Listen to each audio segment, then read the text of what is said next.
Hey, I'm Kenneth Wajda. I'm a professional photographer here in Colorado. Welcome to another one of my photo chats, all things photography.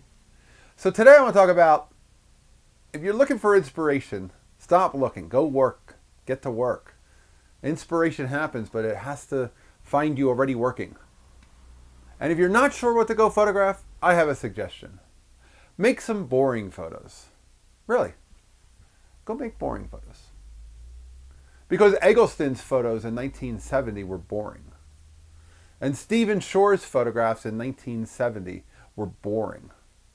Use a large format camera if you want to elevate your experience and possibly the project,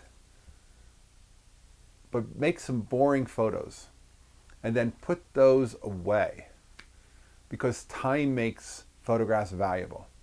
And those photographs that we look back on from the 70s, there were actually people in the 70s who saw value in them. But most people today would say, if you shot the current Lexus or Infiniti sitting out on a street, or if you photographed a hot dog stand or a cell phone store, they would say, well, so what?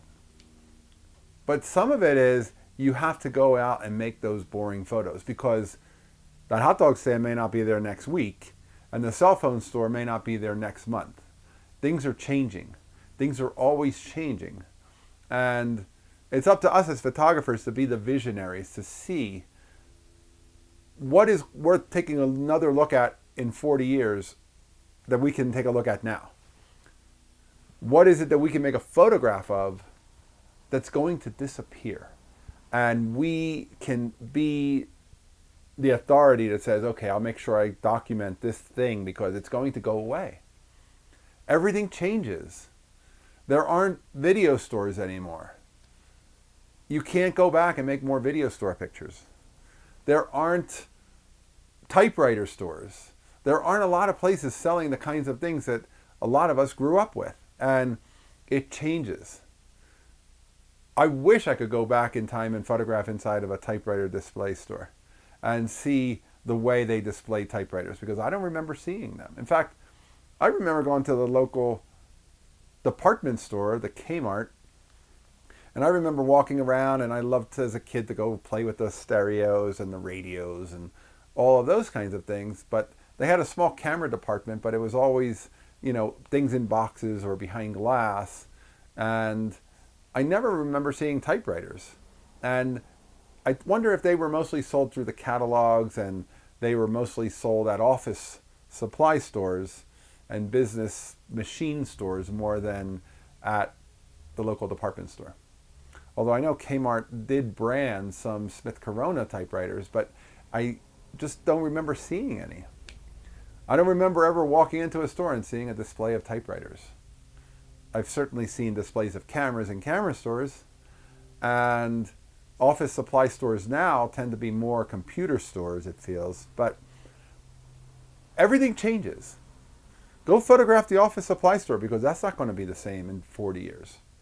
Everything that you see, everything that you look at that looks like something you've seen a million times, nobody's going to get to see it ever again in 40 years, unless you take them back, unless I make those photographs of that boring Chevy. Not the fancy Corvette, but the Impala or whatever their modern brands are. But to go out and be a visionary. And somebody might say, why are you making those photos? And you can say, I'm making the best possible version of these kinds of photographs, because in 40 years they won't exist like this anymore. If you go back in time to 40 years ago, in the 1980s, and you go look at what supermarkets look like, they don't look like they look like now. If you go back to the 60s, they don't look like they look like now. It's wonderful to see old photos of, look how quaint those cash registers are. Look how cute those small stores are. But everything changes, and people will look back at our current Super Target or our current, King Supers out here. Something that is the most ordinary thing, and say, wow, look at that, that's inside of the King Soopers.